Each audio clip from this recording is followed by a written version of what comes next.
Ibu-ibu bapak sekalian, jenengan ajeng ngapling rumah di surga di tepi, di tengah, nopo di atas. Tiga-tiganya insya Allah.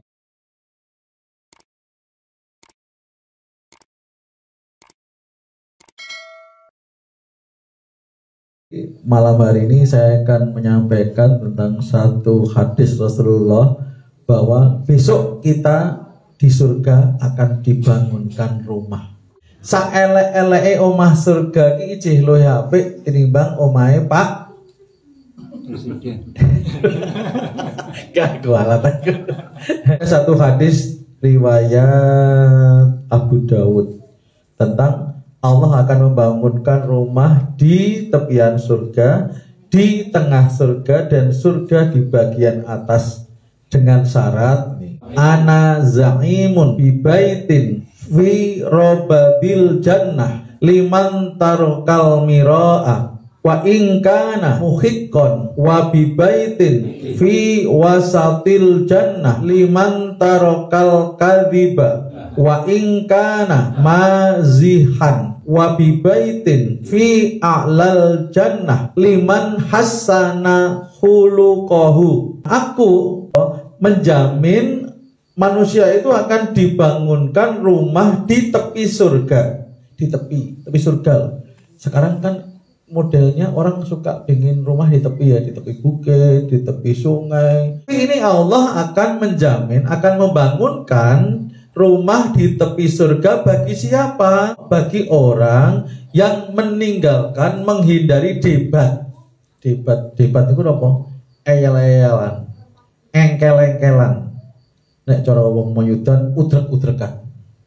Nek cara Tegal Mulya apa Pak? Tegal Mulya. Rekecekan. Padu. Jadi Allah akan memberikan kepada manusia yang suka meninggalkan debat, walaupun benar Pak, wa ingkana muhiqqan, walaupun dia benar, debat itu dihindari, maka dia akan diberikan rumah di tepi surga. Ini yang pertama, ini Allah akan membangunkan rumah di tepi surga. Itu siapa yang akan dibangunkan rumah tepi surga? Itu orang yang suka meninggalkan debat walaupun benar. Kadang-kadang aku bener ya. Kadang-kadang memang udrek-udrekan itu memang sebaiknya ditinggalkan, karena itu nanti akan menjadikan kita kadang-kadang silaturahim yang tidak terjaga. Yang kedua, dan wabi baitin fi wasatil jannah, dan akan dibangunkan rumah di tengah surga liman tarokal kadhiba, bagi orang yang meninggalkan dusta atau bohong walaupun hanya bercanda. Ternyata gojekan ini ora entuk lho Bu. Sekarang ada istilah anak-anak niku sok ngeprank. Ngeprank niku napa to Bu? Nek ngeprank niku nek cara aku biyen jaman cilik iki bebedo. Bapak-bapak niku mau ngasih hadiah saya tapi aku di-prank dulu. Oke. Pak Hasan jenengan iki ngene di bebedo, kemudian dikasih hadiah. Saya tidak setuju dengan konsep ngeprank, orang ngasih aja. Gak usah pakai prank-prankan, gak usah di video, gak usah pakai di konten-konten. Ngasih gitu aja. Yang terakhir, wabi baitin fi a'lal jannah, dan akan dibangunkan rumah di tempat surga yang paling tinggi bagi orang yang hassana khuluquhu, selalu memperbaiki akhlaknya. Akhlak itu sesuatu yang otomatis atau kebiasaan. Sekalian, jenengan mau milih yang mana? Mau dibangun? Syukur-syukur di tiga tempatnya ya. Jenengan punya rumah di surga di sebelah tepi, di tengah, dan juga di atas. Mudah-mudahan kita semuanya di surga punya rumah banyak ya. Bapak-Ibu sekalian, yang pertama kita bahas tentang perdebatan.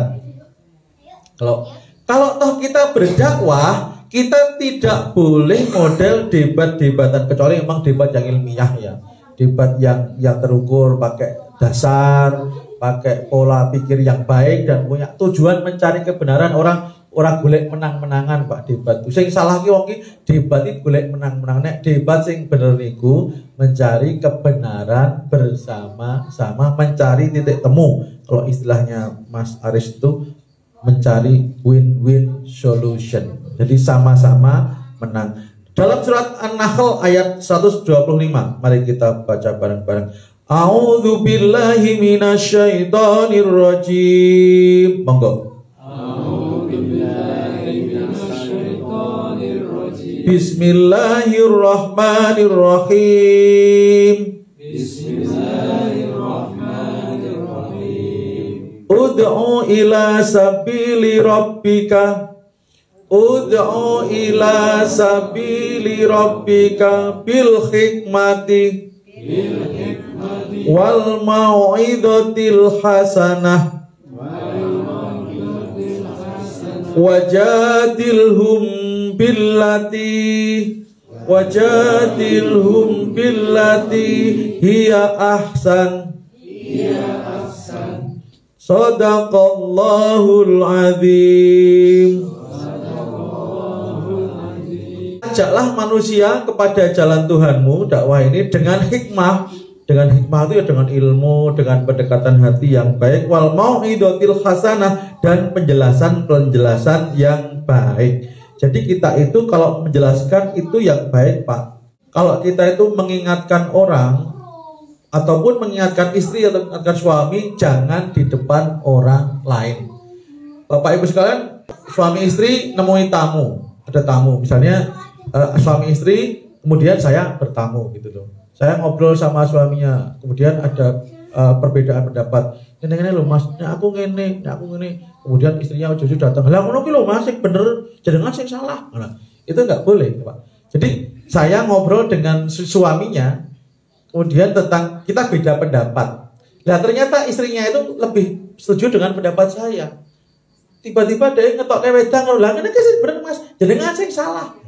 Itu nggak boleh, Pak. Jadi yang namanya menasihati orang itu yang paling baik jangan di depan orang banyak. Jadi nek memuji monggo, jangan punya kebaikan lah ini Pak Sugino, Pak ini orang-orang baik-baik boleh, Pak. Tapi kalau kita mengkritik atau menasihati jangan di depan orang lain, termasuk ketika jangan menasihati anak-anakku. Jangan di depan teman-temannya. Jadi ibu-ibu tidak boleh memarahi anak itu satu di depan temannya. Satu ketika mau berangkat sekolah, mau bepergian. Yang ketiga ketika mau tidur. Jadi ketika di depan temannya ibu-ibu memarahi, walaupun itu benar Pak, tapi itu mempermalukan. Atau ketika dia mau berangkat, itu jadi moodnya jelek Pak. Ketika dia mau sekolah atau mau apa, dimarah-marahi itu jadi, atau dinasihati, dipermalukan, itu kan menjadikan dia down Pak, sehingga perjalanan dia mungkin jadi dia tidak stabil mentalnya, bisa aja naik motor kemudian seperti apa. Atau ketika mau tidur Pak, ketika mau tidur kok dimarahi atau disalahkan itu apa? Nanti bisa tidurnya nggak nyenyak, nanti tidurnya menjadi tidak maksimal istirahatnya. Jadi Bapak Ibu sekalian, kalau toh kita memberi nasihat itu, apalagi yang sensitif, sebaiknya diajak ngobrol berdua, dengan cara yang baik. Wajadilhum billati hiya ahsan. Dan kalau berdebat itu harus dengan cara yang terbaik, dengan data, dengan pemahaman, dipahamkan, bukan kamu salah, tidak. Menurut saya hadis ini ngeten nih Pak. Jangan mengatakan kamu salah atau apa. Kalau toh mengatakan kamu salah itu dengan ini ilmunya seperti ini, dalilnya seperti ini, dan berdua saja. Begitu juga suami ngeritik istri ngeritik suami, jangan depan anak-anak Bu. Kalau seorang istri ngeritik suami di depan anak-anak itu sama juga mempermalukan suami di depan anak-anak, dan sebaliknya. Itu namanya kita memang menghindarkan perdebatan itu dengan ngomong baik-baik. Kemudian yang kedua, berbohong. Jadi kalau kita menghindarkan perdebatan itu akan dibangunkan rumah di tepi surga. Yang kedua adalah ketika orang menghindari berbohong itu akan dibangunkan rumah di tengah surga. Rasulullah pernah bersabda, iyyakum wal kadhiba fa innal kadhiba yahdi ilal fujur wa innal fujura yahdi ilan nar. Hadis riwayat Bukhari, Muslim, Tirmidzi. Jauhilah kebohongan, sebab kebohongan itu akan mengajak, menggiring kepada keburukan, dan keburukan itu akan mengarahkan ke neraka. Jadi kalau kita berbohong itu walaupun bercanda sebaiknya dihindarkan Bu. Berbohong itu akan menjadi pangkal dari fujur. Fujur itu keburukan.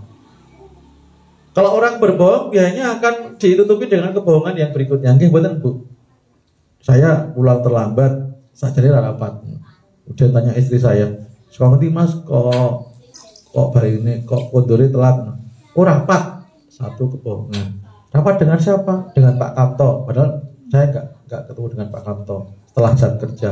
Lah rapatnya nang ngendi? Nang ruang rapat dong. Rapat kok di mana? Rapat ki ya di ruang rapat. Rapat nang hotel ki salah. Nek rapat ki di ruang rapat. Berbohong dibolehkan ketika merukunkan atau mendamaikan dua orang atau berbohong untuk menyelamatkan seorang. Jadi misalnya gini loh, saya jodohan dengan Mas Aris gitu misalnya. Nek zaman biyen jodohan ini Mas. Kemudian Pak Jajuli itu membohongi saya, tapi tujuannya baik. Pak Hasan jenengan ditakwil sama Pak Aris loh, kondulan dono sawone panen gitu.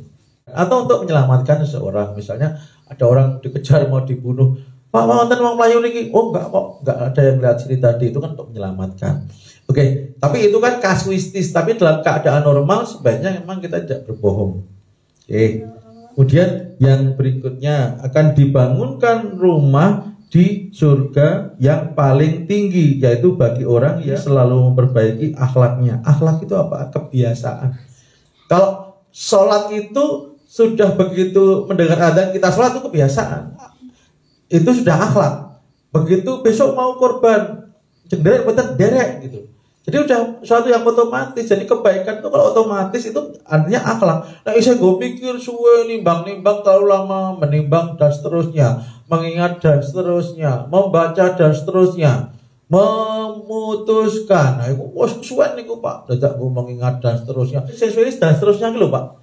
Menimbang dan seterusnya. Itu kesuwen ini belum akhlak Pak. Tapi kalau jangan begitu ada informasi besok kita akan mengadakan korban, saya ikut.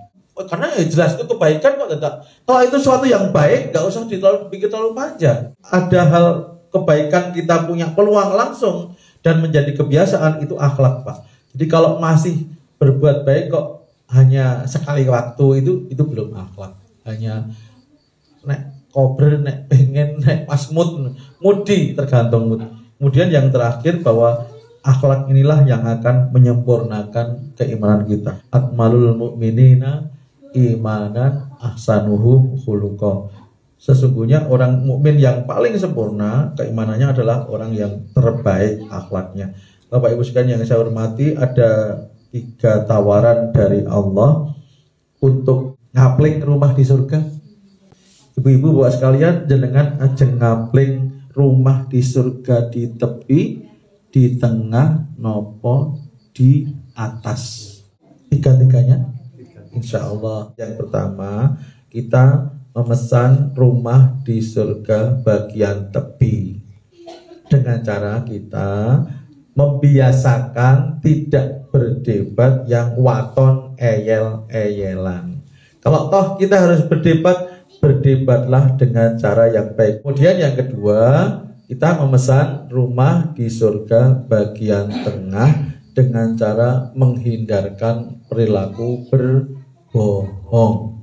Jangan sampai apalagi kebohongan menjadi kebiasaan, karena kebohongan itu akan memunculkan kebohongan yang baru. Karena kebohongan yang A harus ditutupi dengan kebohongan B, dan harus ditutupi dengan kebohongan C, dan harus konsisten. Kemudian yang ketiga, kita memesan kapling rumah di surga yang di sebelah atas, di bagian atas yang terbagus, yaitu dengan cara setiap hari kita memperbaiki akhlak kita, memperbaiki kebiasaan kita yang baik.